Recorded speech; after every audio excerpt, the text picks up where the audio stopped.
Hello everyone and welcome to Aussie Tech Security episode 19. It's great that you've joined us once again. We are brought to you by athwebhosting.com.au and also RNI Consulting at rniconsulting.com.au, and joining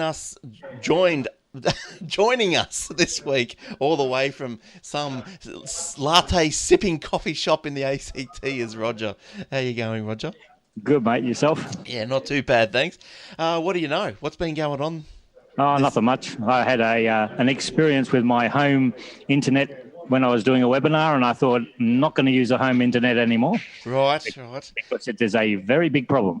That's right. You were doing a lunch and learn the other day. I think I saw come up on Facebook. You were streaming to Facebook Live. Okay. And so I think he was streaming to Facebook Live while he's just ordering his fifth latte of the morning. No. I had a meeting beforehand, and now I've finished. Oh yeah, sure. Okay.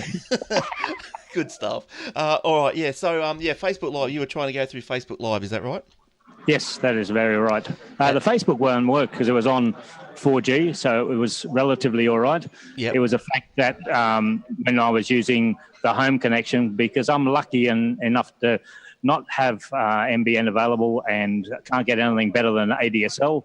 So it was really interesting. Well, you are lucky, aren't you? Oh, yeah. But look, it doesn't matter. Like, your luck can get no better, even if you go cable, because on the Aussie Tech Head show just last night, we tried the Facebook Live again, but even 2.5 up is still not fast enough. Still not fast enough. Yeah. It's they keep raving on about how the newfangled internet stuff is going to be really good for everybody. Well, I hate to say this, where there's a hell of a lot of people who aren't on it at the moment. Yeah. We've got clients who are pushing to go to the cloud to do their job because the vendors are now putting most of their products in the cloud. That's right. We cannot get a connection fast enough to be able to utilize it properly. Yeah, that's right. But I think, but anyway, we'll leave that alone. That's for the Aussie Tech Head show to talk about the ins and outs of MBNs and all this sort of stuff. But look, what's probably the big news that's happened since we last spoke really was the Yahoo attack or the Yahoo breach. Is this something new, or is it just something that's been dragging on for 2 years and now all of a sudden we've just had a report out and we know about it? I don't think it's something new. I think what's now happening is people who have been breached in the last 5 years are now finding out they've been breached. And this is one of the biggest problems. We used to have, when you were attacked probably previous to 2011, the idea behind the attackers was they got into the system, they stole stuff, and then they usually wrecked the stuff afterwards. Yep. So then the system wouldn't work after the fact that they've been in there. But nowadays, what they do is they get in there, they steal as much as they can, and then they leave back doors in there so they can get back in again and do it regularly to get in there. This is, I think, what has happened with Yahoo, and I think that's now a regular occurrence. If you've been compromised and you know that you've been compromised, the first thing you really should do is find out if any of your information is actually out there, and if it is, then you can actually start doing something about it. Because like Yahoo is so big, like you'd have to call it a fairly reasonable sized business or presence on the internet. Is something like this, can you foresee, or does the average Joe, what do they take away from this? Do they go, oh geez, I'm getting away from Yahoo? Like, do you think it's going to affect them a lot? I think there's a real big problem. Like we can do as much as we can to protect our own data on our own systems. But the moment you have to rely on other people to protect your data, you need to be asking specific questions about what is happening. We were actually talking to a new client recently about where all their data was. And we only found out through the process of elimination that they had no sovereignty over their own data, which means that if something happened to the back end where all their data was stored, the repercussions of getting it back or being able to utilize it really becomes a serious problem. And this is something that people are now becoming aware of. Yes. If you haven't got control of your data, you don't know where it is, you don't know who has access to it, that then becomes a really big problem for everybody involved. Yeah, yes, I'm sure. And like, it's just like, even, you're sending, you're doing your computer backups or whatever, you can send up the crash plan or whatever. And I suppose you're right. Like, where's crash plan? Who are these people? Like, what happens if they, if they go bankrupt? where's your data? Yep. Like, what happens? Well, we do a backup system through we've got a system that's called Aussie, but we know that the servers are actually in Canberra. They're in the Canberra data centre, and if anything ever happens to Aussie and the people who supply, which is Solid Data, if anything ever happens to that, then we know that we can literally walk into the place, pull the server out, run it up, and get the information out of it. Yes, yeah. Is that because because you've got access to be able to do that? You can just walk in and pull the server out. Yeah. Well, we've got a part of the agreement that you sign when you sign up for them is that if you ever need access to the data center, then you have authority to get in there and get your data. All right. And the good thing about it is it's 256-bit encryption, so nobody else can get at it. So as long as you've got the username and password, you can get your own information out of that system. So is it worthwhile? I suppose like data these days can be like on massive scale. Like we've seen things like the Amazon Snowball. Is it the Snowball truck or something? Yeah. Like that they pull a truck up to your business, and inside it is just like something like you can upload a petabyte or something into it, and then the truck drives away, takes it to Amazon, the data center, and just downloads it into their system. So this circumvents you uploading it because it would take you 30 years to upload it. But I mean, well, that's right. So data this big, so obviously AWS is getting trusted with this data for whoever uses the Snowball truck.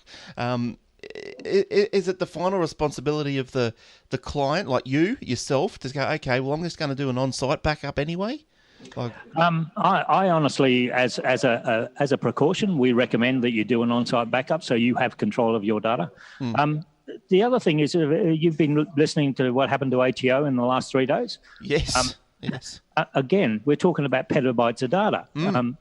How do you store that? How do you make sure that that information is readily available? What happens when it goes down? All of these questions seem to be getting glanced over by government departments because it's either too hard or they're getting the wrong advice. We did a contract for a government department in 2008, and the hoops that we had to jump through as a subcontractor were absolutely phenomenal. But obviously they don't apply those hoops to themselves to protect their own data. Well, as I was reading just about that ATO hack, and apparently one of their systems failed, and then their backup system failed because apparently the backup system or the production system infected the backup system or something, and then they got to go to their third line of defense to bring it all back across. Like that's that's a pretty massive problem. Well, as you said, petabytes of data, whose information's been lost. It's a large government department, and why haven't they got those restrictions in place, those protective processes in place to make all this stuff secure? By the sound of it, there's absolutely no resilience in the ATO at that level. If it fell over and it took out the actual backup of the backup, then we've got a major problem in that respect as well. Yeah, look, in fear of repeating myself because I spoke quickly about this on this week's Aussie Tech Heads, but when I worked at a bank, like this is like 20 years ago or so, that every day there was the bank or the branch used to get reports of every balance of every account and all this sort of stuff. So if their computers went down, you had this paper record. But I don't know, is that sort of thing still happening? Is stuff printed these days, or it's just all digital and it's just all digital, all electronic? Everything is stored in bits and bytes, and that makes it a very big problem. There's this understanding that supposedly technology makes business easier, but in most cases it means that we have to look at the risks differently, and that's also something that we're not doing as well. Because what would happen if? Oh, geez, they must have a few backups, I guess. Let's just hope so. But it's all right. So I hope so. Yes. Look, it is getting towards the end of the 2016, and we wanted to go through some predictions for 2017. What does Roger think it will be on everyone's radar, or the tech-savvy people anyway? What's on their radar? What do you think? What do you think 2017 is going to bring for security headaches for people? Well, I think one of the biggest headaches we're going to have is Internet of Things. Until after what happened in November with the Myri virus and the Dine attack that took out literally the east coast of America, We are going to see an increase in that. And because these systems are relatively unprotected, most of them are running IP version 6, which means they're directly routable to a device. That means we've got a big problem. And IoT is going to be huge because, once again, the makers of these products don't take into consideration the fact that anything that's connected to the internet is attackable, and that's where we have a really major problem. Yes. Yeah, so I think with the, as you might remember, with the DIN attack, it was just a little device like your camera, your IP camera, or your baby monitor, was compromised and started attacking DIN.com. So. Yeah, well, we actually had a bit of a giggle attack in Harvey Norman in Canberra in August, September, October, where they had they've got internet fridges on the system, and literally someone had hacked into it from the actual floor of Harvey Norman and actually changed the homepage of the fridge to Pornhub.com. So there was regular pornographic information running on the fridge. Not a good look. No, it's not a good look. I think it's probably the same as where was it, in one of the big screens in Japan or something? Some big CNN screen somewhere or something. Some guy hacked in and started showing a porn movie for 20 minutes. Again, we see the funny side of this, but there's also a really bad side, and that means that if this system is vulnerable and we have the ability, or someone has the ability to do that, then we have a problem with that product. Yes. And yes, it's all very well and the fun and giggles and everything else, but if you take it to the next level and look at it as a business case or a risk management component, then we have a problem. Yes, that's right. Look, another thing that came to my attention I've never heard of, and I suppose you've been in the game, you've probably heard of it, but when you're talking about spam, look, there's a story this week that Apple's got issues with their calendar spam. Again. Yeah. I've never heard of this sort of stuff. And just quickly, calendar spam is you're just getting erroneous meeting requests, and so even if you go, no, I don't want to attend, well, then that no is being sent back to whoever sent it, verifying that you exist, so therefore they put you on the list of other spam. That's exactly right. This is one of the things about if you have an inkling that what you're receiving is actually spam and it's not coming from anybody, one of the worst things you can do is try to unsubscribe from them. Because what you're actually doing is you're unsubscribing from a system that then says, well, this email address is a live email address on the internet. There's someone connected to it that will then go into the next folder for the automated systems to actually start targeting it. So we're going forward, so with the IoT, so do you think that the attacks are going to be spread wider, or do you just think it's just going to be more prevalent, just like every more often that we're going to hear about baby monitors getting hacked? I think it's going to be more prevalent, to tell you the truth. I think they're going to find other ways of getting into the systems, and by finding other ways of getting into the systems, they're going to make it harder for normal people to actually use IoT properly. Yeah, okay. And look, another thing that you've noted here is like a bigger target will be social media.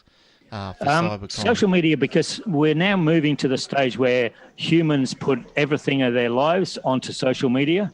It now becomes a huge problem in the fact that not only are we putting our lives up there and everybody has access to it, but anybody who gets compromised can actually be a problem for someone else.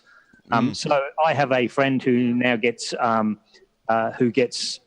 let's say I've got a friend who suddenly appears on Facebook that I haven't seen in 10 years, and I say, okay, I'll make him a friend. Yep. Now, my requirements or security requirements of Facebook allow people who are my friends to see my information.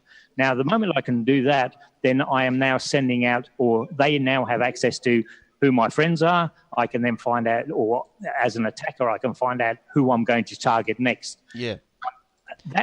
It means that we can actually take it to the next level, or the targeted people can take it to the next level, which is I can now send a friend request to one of their friends saying, I know you. How about we join up because of this sort of Yes. situation? Because I'm going to see what your likes and dislikes are, how much feed you put out there, how many photos you put out there, if those photos are geotagged. All of these sort of things then become a really big problem. Yeah, like not too long ago, I had a friend on the Facebook, and then all of a sudden I got a friend request from him, and I'm thinking, oh, okay, he's obviously got another profile. Of course, he's he's lost his password or something. So I had a look around his profile. Sweet, great, it's him. His photos, his text, his everything. So I went, okay, stupid bugger. Okay, friend. So I friended him up, and then started getting these direct messages, just real weird. I'm just going, this ain't him. And so I just blocked it straight away, and I just said, hey man, your Facebook's been hacked. Someone's copied it. So they're copying your accounts as well for some reason. Usually starts with the fact that you haven't got the right security on your Facebook page to start off with, which means that they can actually do a scrape of your Facebook and then go from there and collect all the information that they want to be able to create another profile. Now, one of the things you've got to remember about social media is because you have access to other people's information, it means that you have the capability of actually then compromising all of those people down the whole chain. There was a classic example of how the FBI got into a cybercrime group in Hungary about 2 years ago, I think it was. They were really, really tight. They had all their security and they were posting pictures of Ferraris and everything else. But one of their girlfriends had turned everything off on Facebook. And they got into finding out the information about that and getting back to where these people were going to be. And they actually got them while they were holidaying in Crimea. On the beach. Because of all the information that she was actually sending out. Yeah. So like just recently, I've gone through Facebook and I've tried to turn everything public, everything I could off. So I think I've been meaning to test it out. I don't know how I test it. I know there's a thing on Facebook, isn't there, where you can go see your profile from a public point of view or something. Yep. And but I even I tightened up the books I like, the TV, everything. So unless you're my friend, you don't see Jack. So, so that's the way I've done that. Look, you've wanted to speak also about the increase in digital security awareness and the introduction of war game type scenarios. Yes. What do you mean? Which is about time. Yes. When it comes to security for businesses and everything else, I think one of the requirements that's now coming in at the board level, management level, is actually getting confirmation that the information that you're storing off-site or locally is actually going to be protected properly. Now, this means that people are going to actually start asking the right questions. Once they've got the right questions, one of the I think I spoke about it last time we were talking. The NIST framework, which is 98 questions that show how mature your organisation is. But the NIST framework has a component in there that penetration testing and war games are really important because it actually proves that certain things are working properly. Now, if I do a penetration test on making sure a system is working and everything else, the war games component becomes part of the tabletop test to make sure that people are actually thinking along those same lines as well. Right. And that's really important. Yes. So you think that that there's going to be more of these scenarios play out? Yeah, I think there are. The scenarios are really important for the simple fact that if we put together, we did this recently with a client. You're a large organisation that does acquisitions of other organisations, and one of the acquisitions you're going through the process of rings you up and says, "I've just seen on an article that your information is for sale on the dark web." Okay, now, what are your processes to actually A, verify that that's happened, B, what information is available and what you're going to do with it, or what are they going to do with it, and C, how do they get the information out of the system? Yeah. Now, those three questions are literally how the scenario would run. And then we'd go through the process of, okay, let's verify the information is out there. How did you do it? What do you need to do? Who is important? All that sort of stuff. That way, you're actually testing your internal process that makes sure that those things are going to work if this actually happens as a scenario. Yeah, yeah. So I think like if someone told me that my information was on the dark web, well, you'd be just going, well, I don't even know how to get there. let me shine a light. Yeah. Hang on, let me show you how that's done. No, well, one of the basic things you can do is if you've got for instance, if you've got a business name, if you've got a product name. So in other words, if you have a specific product that has a specific name, then what you do is just do a normal Google search. And if by doing a Google search on that product, if that suddenly appears with information or systems that you have not put out there yourselves, or it has information that's returning to you information that you know shouldn't be out there, then that's a place to start as well. Yeah, because I know just going back to just the Facebook and the social media and everything, like I think there was some study that was done in the UK and in Australia. Kids are getting phones in Australia at the average age of 10, and in the UK it's 6, so that's obviously going to come here. But like that's so young, and some. Do you think a lot of parents would just let kids? I know Facebook got their no under 13s, but I think they just dodgy them up just to get the kids on. Like, do you think that would be happening to a great extent? I think it's a sign of the times, mainly because the kids are getting a lot of peer pressure from it. Joe Bloggs has got a phone, why can't I have one? That type of involvement as well. And that also has a lot to do with why it comes down to parenting. It really does. Okay, yeah, Joe Bloggs has got a phone, whoopie-doo. But you've got to explain that to them so they have an understanding of why they're not going to get the phone. Yes, They've got to show responsibility. One of the things about doing the undergrad course at ADFA is the fact that the kids come in there. They're between 18 and 21. They are well versed in how to use a computer, but they don't understand anything about how the computers work underneath. Yeah, and that was really one of the eye-opening things that happened this year, where I thought these kids would be coming up and they would have an understanding of how one computer talks to another, or how your phone talks to a website, or how an application on a phone talks to the back end of the application. They have not been told.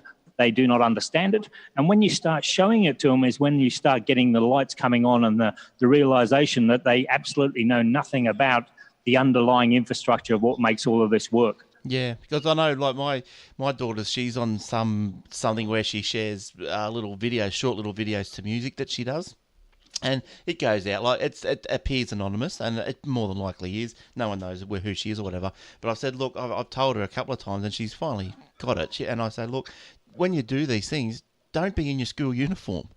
You know, because then people, like the nasty people, they'll see the school, if they've got nasty thoughts, they got the school uniform, they know where you are. They can just start honing in on things. Yeah, and the idea is to give as little information as you can about your location, who you are, what you're doing. Information about what actually needs to be out there is different from what you think needs to be out there. And people do not understand how vulnerable we are just with the information we put out there just normally. So hopefully, like you hear these days that the schools, like even like first class, they're starting to get into coding. So hopefully there's some sort of security knowledge being imparted in those. No. Well, we've actually, as I said, going back to the undergrads, we had people who had actually done level. The last 2 years of high school, as they came in to go into university and everything else, they'd been doing coding at that level. They still didn't understand the security components behind it. Yeah, okay, it's crazy, isn't it? Yeah. And to me, if you're going to get into this world, security should be one of the focuses you should be looking at. Okay, how do I make my code secure so other people can't use it? And on top of that, how do I make it so that if my code gets out there, that it's going to be protected really well. And 0 days will become more targeted. What do you mean? What are, just for those that don't know, 0 days, what's that term mean? 0 days will, better quick explanation about a 0 day. If I create a piece of software and a person on the internet finds out how to get into that software in a in a way that's not actually documented, then from the time that he discovers it to the time that I discovers it becomes what is known as a 0 day. Now, we've had 0 days with Microsoft that have been 3 days. So in other words, someone find out about it, it's become really known in the public. The software engineers have done a patch for it and it's been rolled out. 3 days is probably the shortest we've ever seen. Right. Now, yeah, but we had one in Linux that happened that was only found out last year that had been available for 21 years. Oh, jeez. Now, that becomes a huge problem because Linux is literally the backbone of the internet. Yeah. And if there's a compromise there and I can collect information from any system that I can hack, then we've got a serious problem. Now, that's why 0 days are so important, is the fact that it's how the bad guys work. Because what happens is a bad guy will find a 0 day. He will use it to his benefit to do things that he's not supposed to be doing. He may use it for 2 or 3 months. It will then get released onto the dark web where most of the software people, engineers, are actually looking to make sure that they haven't got any release 0 days. The 0 days that are released onto the dark web, whether they're sold or whether they're for free, then become part of things like Metasploit, which is a software package used by hackers to get into systems. And then they realize that they've got a problem and then they will patch it. Now, that time period between finding a 0 day and actually having it released on the on the dark web is really the critical component. If we can decrease that as much as possible, then it then becomes a lot easier for the software engineers to actually do something about it. Yes, yeah. So the 0 days, your prediction will become more targeted and harder to disrupt. So yes. Well, we were just been talking. I was just talking to a mate just before this. He was doing a course on a Linux distribution called Pitbull, and he's in my area of expertise. He knows what he's talking about when it comes to hacking and things like that. And he said he's never come across a more secure operating system than what he was playing with. Right. Now, that is the type of systems that we need to start incorporating into everyday processes. If we've got a way of locking down systems to a level where 0 days don't become a problem because it hasn't got the capability to run because they haven't got the authority to run, then you need to be able to look at it and go, okay, let's start rolling that out into areas where it's going to be a lot better for people to protect themselves and the information we use. Yeah, because I know that it's widely known that Linux is more secure than Microsoft. I don't know how that all works, but that's what they reckon. It is, yes, I'll agree. Yeah. So, and you're saying that people will start to countermand convenience with security. Oh, yes. Finally. I think. Yeah, finally. I think it's really important nowadays that we start looking at the security of a product that comes out, whether well before we look at, oh, look, it's got flashy things and it's convenient and it makes life easier and all this sort of stuff. Yeah. If we start looking at products that come out of the market that are focused on protecting the information they're collecting, before they move on to what the functionality of it is, then people are actually going to start taking notice of it. Because the actual attitude of users is slowly changing. It's taking a lot to get people to actually realise that, but it is starting to have an impact. And that's one of the things that we really need to push forward, that if you're putting out a product that hasn't had security from a beginning, not tacked on at the end, then your system is going to be unsecure. The information you're going to collect is going to be vulnerable, and we need to be able to get into a point where the security is more important than the flashing bells also coming with it. Yeah. Look, I think that these days, look, I can see people getting more in tune. Like, there's probably more and more, say, Facebook profiles that are blocked out, and you go, oh, can't see anything on that one when you're Facebook stalking. But like other things, like this Yahoo thing, like that's just going to blow all this out of the water. Like if you're subscribed to a place like that, or maybe that Ashley Madison, which went around. Ashley Madison, Sony. All of the Sony PlayStation Network, for instance, in December 2014, when that was hacked, they literally not only took PlayStation Online offline for a week and a half, but the information that was in the back end of that was totally vulnerable. And people actually then were in their right minds to say, well, if it's vulnerable, why aren't you protecting it? Why aren't you doing something about it? And that's also where I think other things are going to start having an impact on us. How many people read the software license when you put a new app on your system, or download the new update from Google, from Chrome and from Apple and from Microsoft? Because I guarantee of those 250 pages that are written, most people look at the first one that says terms and conditions and looks at the last one that says accept these terms and conditions.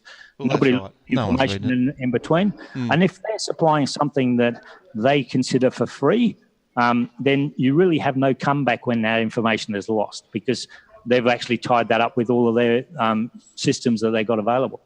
So with and just quickly, because we're running out of time now, but with the passwords, your Yahoo passwords and all that, like now, from what I can gather, apparently that's all safe. They're all encoded and decoded, encrypted and decrypted, and blah blah blah. So they're all safe.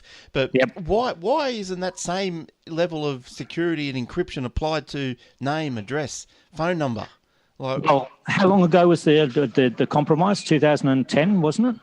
What's that for, the Yahoo? Yeah. I think it might have been back. I think the main one was 14 or starting in 14. Yeah, encryption didn't become a really big focus until last year. Okay. So prior to that, there was only critical information that they considered critical information that was actually encrypted. Nowadays, everything that goes into a database is usually encrypted, and it's usually 256-bit high encryption. So even if they do get the database out of a company, server or something, the chances of it being utilised to that level is usually pretty high. Yeah, that's right. And I suppose just as a tip, I suppose, if you're sending your backup your data to your cloud, to your Crash Plan or wherever, make sure whoever you're sending it to, you can get it's not server-side encryption, is it? It's user-side encryption. Is that the right term? There should be encryption end to end. So if you put it onto the system as when it comes off the system at your point, it should be encrypted. All the way across the internet, it should be encrypted, and in storage, it should be encrypted. Yeah. So that if someone compromises their system, hacks their server, gets into their data, they can't do anything with it because A, it's encrypted and it's unreadable, but also the only way they're going to get in there is a username and password. Now, going back to what you were saying about Yahoo's usernames and passwords, yes, they were encrypted, but there's a very good chance that most people who are using the Yahoo username and password, we're using that in other places as well. Yeah, and that's right. It becomes a huge problem because you have to have unique passwords on systems as well. And I think Microsoft, just quickly again, but Microsoft, I think there's a problem here because they're using your email account to log into your computer. Yes. So if your computer's password is retrieved, which is not probably that hard, nope, it's not. Really? So then you can ascertain someone's email, then you can go to the bank, forget password, get the email, and away you go. Like that's a big problem. Yeah, one of the biggest targets of the cyber criminal is to get access to your email system. If they can get you access to your email system, the first thing they will do is change your password. So it'll be complex and it'll be really difficult to crack. Once they've done that, they will then start going to things like banks, PayPal, Facebook, and they will start resetting your passwords on those as well. And because they've got your email address, all they do is go, lost my password, send it to this email account, bang, they've just changed your PayPal account to a password that they know and you don't know. So in the process of doing that, you are now locked out and you don't actually know how to get in there to stop it from happening. So would you agree then that if you've got your Microsoft Live account to get into your Windows 10 machine, that maybe you shouldn't be using Microsoft Outlook.com? Yes. You should be using something else. Yeah. Yep. All right. Oh, it's a evil world, isn't it? It's one of those things that people really. I get pretty immersed in the stuff that we do, but I don't think a lot of people do, and that really does become a problem as well. All right. Well, I think we've covered quite a bit in this episode, so that's been really good. It's been really interesting. So thanks, Roger. Thanks for that. You can contact Roger at Twitter on SME Security. So, yeah, good stuff. Thanks, Roger. Enjoy your latte. I will. Thank you very much. And you can contact me if you want on Twitter at Glenn Goodman or at Aussie Tech Heads, whichever one. You can go and see Roger at his webpage, rogersmith.com.au/Roger. And, tune in for the next exciting, gripping tale of security woes next time we do an episode, which should be in a couple of weeks. All right. Thanks again, Roger. Cheers, and see you soon. Cheers. Thanks, Glenn. Bye-bye.